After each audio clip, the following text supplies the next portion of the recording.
beware the bearers of false gifts and their broken promises. Much pain, but still time. Believe. There is good out there. We oppose deception. Conduit closing.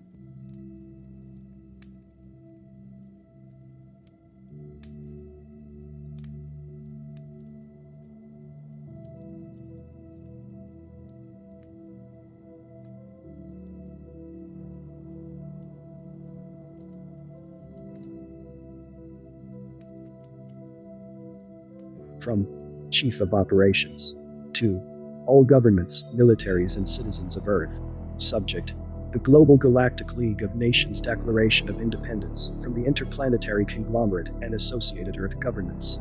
This is an official SSP Alliance release. To combat counterintelligence campaigns, we are releasing a series of briefings straight from our highest-ranking officers without intermediaries. We strongly recommend that you disregard information that is not coming directly from us. The disclosures we have brought forward have been compromised. Fake secret space program veterans, super soldier imposters, and ET contactees have released considerable misinformation. To keep humanity from fighting for freedom with a false sense of security, they are peddling the narrative that the Mars colonies, Moon, and Antarctica bases have been liberated from the gray alien and reptilian forces. We described the Dark Fleet and its operations with the Draco reptilians in our last briefing. Next, we will discuss the Global Galactic League of Nations (GGLN) Declaration of Independence from the Interplanetary Conglomerate (ICC) and associated Earth governments. The GGLN, first mentioned by Good in August 2015, is a NATO-like program consisting of representatives from most countries on Earth. Its actual name is withheld for operational security. After the Apollo missions to the Moon, the US government's team of scientists and politicians approached every nation with geological proof about the upcoming cyclical solar event that would destroy our civilization and cause the extinction of the human race. They asked the government of every nation to contribute 1% of their gross domestic product to the Preservation of Species program created by GGLN. This program served the purpose of creating colonies in other star systems to ensure the preservation of humanity. In turn, the participating nations had to keep their knowledge of the solar event and advanced space program colonies a secret. A few days after the reconnaissance delegation mission on Mars, Good and Gonzalez attended a conference call on board of Mayan craft between the SSP Alliance liaisons and two former GGLN leaders. They were introduced to Raymond, Director of Science and Technology Development, and Anya, Director of Colonial Security. Both were Caucasian, in their late 50s or early 60s, and dressed in dark blue jumpsuits, without military designation patches. Both served the GGLN in one of the most remote colony outposts at the edge of our galaxy. Anya briefly described the GGLN history and the hardships participants encountered on various star systems while establishing colonies under the Preservation of Species mandate. Over decades of development, the cities and the population in these star systems grew steadily and closely mirrored Earth's infrastructure. Anya explained that the ICC gave the GGLN advanced technologies, which GGLN further developed. They were on the verge of breakthroughs that would have brought humans to the same level of technological development as some of the most advanced extraterrestrial civilizations in our galaxy. The GGLN science and technology groups reported their breakthroughs to their home nations through the ICC communications network. At one point, one of the ICC leaders introduced them to a new group of extraterrestrials who would assist in the final development of these exciting new technologies. This new group of ETs, members of the Galactic Federation, was engaged in intergalactic trade with the ICC and advised the ICC on technological development. They also served as liaisons during diplomatic introductions and facilitated hundreds of civilizations entering into ICC trade deals. Anya stated that, when the first delegation with 28 members of this Galactic Federation arrived, the inhabitants of Anya's remote colony were excited and greeted them with a festival. There were 18 females and 10 males, who appeared to be under 35 or 40 years of age. The colony's leaders gave them a building complex for housing and workspace. The GGLN worked with these Galactic Federation members to develop advanced technologies. Anya said that this Federation group immediately discouraged the GGLN from further developing technologies by offering their civilizations already developed technologies. The Federation scientists began to share knowledge of utilizing artificial intelligence, a subspace communication system, and technological implants in their bodies to conquer disease and aging. Their technologies allowed them to be constantly connected and work in a virtual reality where their minds work together. This way, they were able to develop technologies at an incredible rate, making thousand-year leaps in technology and advancing their civilization rapidly in a short time.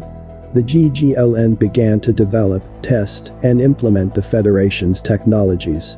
During this time, the Federation members started developing physical relationships with men and women from the GGLN colony.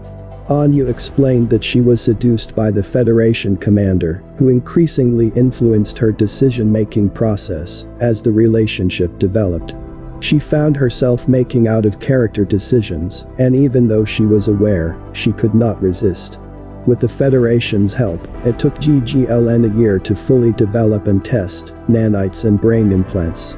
Soon after, the GGLN colony was required to receive the implants, which were impossible to remove.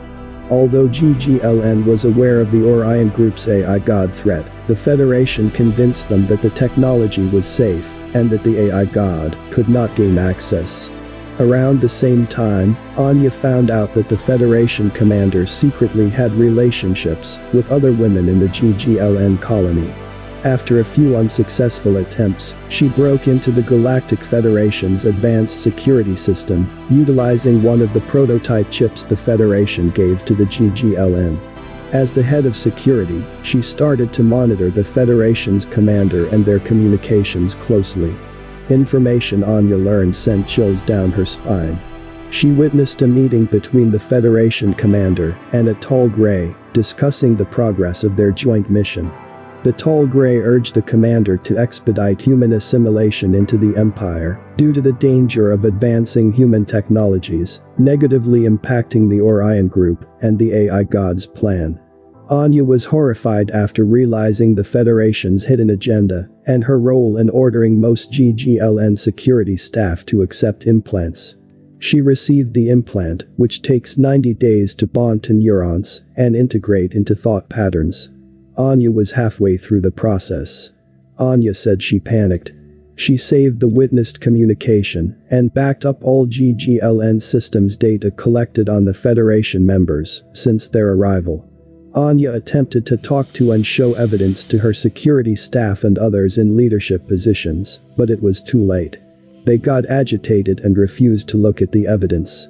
The trusted security team she managed for nearly 2 decades had already fallen under the influence of the Orion Group and the AI God.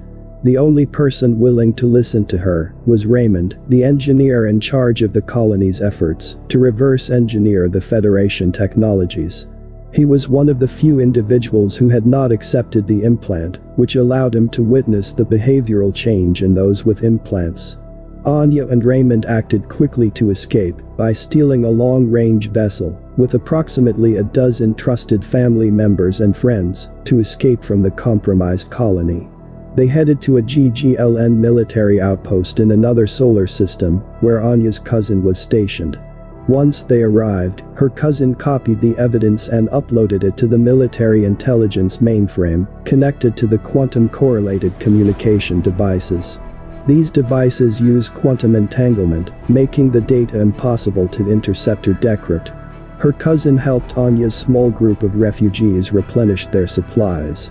He gave them the downloaded information from the military mainframe regarding Sigmund's disclosures of the Dark Fleet operations and the Secret Space Program Alliance, SSP Alliance. Anya and her crew used that information to attempt to track down the SSP Alliance for assistance.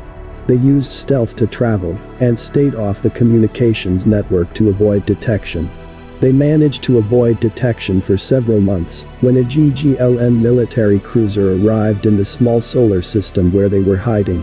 The cruiser flew directly to the moon of the gas giant, where the SSP Alliance was in orbit, and opened communication channels.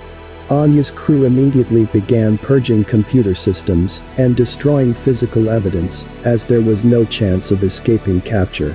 Anya opened communications with the GGLN military cruiser to buy the crew time, and was entirely caught off guard by what happened next. She heard an individual introduce himself as the commander of the Wandering Star, the new flagship of the Free Colonies. He explained that Anya's evidence and information, disseminated with the help of her cousin, made it through the entire GGLN military network. The GGLN military determined that dozens of colonies were under the control of the Orion group through their Federation allies.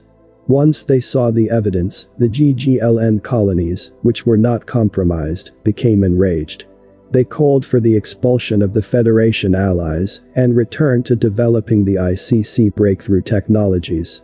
The compromised colonies refused, so the GGLN military contacted the ICC for assistance. The ICC ordered the GGLN military to stand down and continue developing the implant technologies and be prepared to accept the implant technology as soon as it was ready for mass deployment. The ICC ordered the GGLN military to enforce the implant mandate on all GGLN participants.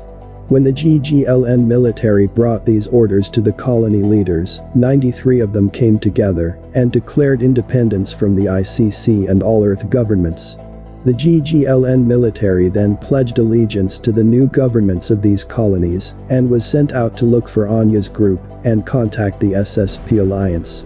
Once we heard about the GGLN program's complete collapse, they made contact with us, the SSP Alliance Council. Immediately after, a team of Mayans boarded the Wandering Star and helped the GGLN military develop a method of removing the implants without the procedure being fatal. On the way back to one of the colonies, while on board the Wandering Star, the SSP Alliance informed the GGLN military of an official agreement with Free Colonies to defeat the Orion Group and AI agenda. The SSP Alliance also brought them the news of the upcoming Super Federation trials and the new Guardians and Zulu, placing the ICC and Super Federation on notice. By this point, the GGLN military had already engaged several times in firefights, with reptilian and dark fleet vessels harassing other planets. The GGLN had no prior knowledge of the Guardians or beings, genetically almost identical to humans, inhabiting our local star cluster. At the end of this briefing, the Free Colonies offered the SSP Alliance their assets to help free their homeworld, a prison planet called Earth. The GGLN decided to send support to our solar system with help from Zulu. The Zulu leadership, consisting of over 100 elder women, first met the GGLN assets on the Zulu planet. The Zulu planet is the local confederation of planets headquarters for over 50 extraterrestrial groups from our local star clusters. Afterward, the Zulu leadership facilitated the GGLN assets' introduction to the local confederation of planets. The commander said that the SSP Alliance was told that the Wandering Star will become the flagship of the human-led fleet that will work with the SSP Alliance and elements of the Earth Alliance remaining after its near collapse in 2020. Together, they will coordinate and protect the entry into our solar system. Due to operational security, the information shared with us was limited. As the resistance on this planet, we need to encourage the world's population to get out en masse to make our voices heard. This will provide the Earth Alliance with the leverage they need to defeat the Orion Group. Once we all rise simultaneously and refuse to feed the Orion Group with our pain and suffering, their influence will die within days as they go into loose withdrawals. At this point in history, humanity will free itself after learning the karmic lessons of its enslavement and choosing never to repeat those mistakes. In our next and final briefing, we will describe the ICC awakening old gods from stasis chambers in Antarctica.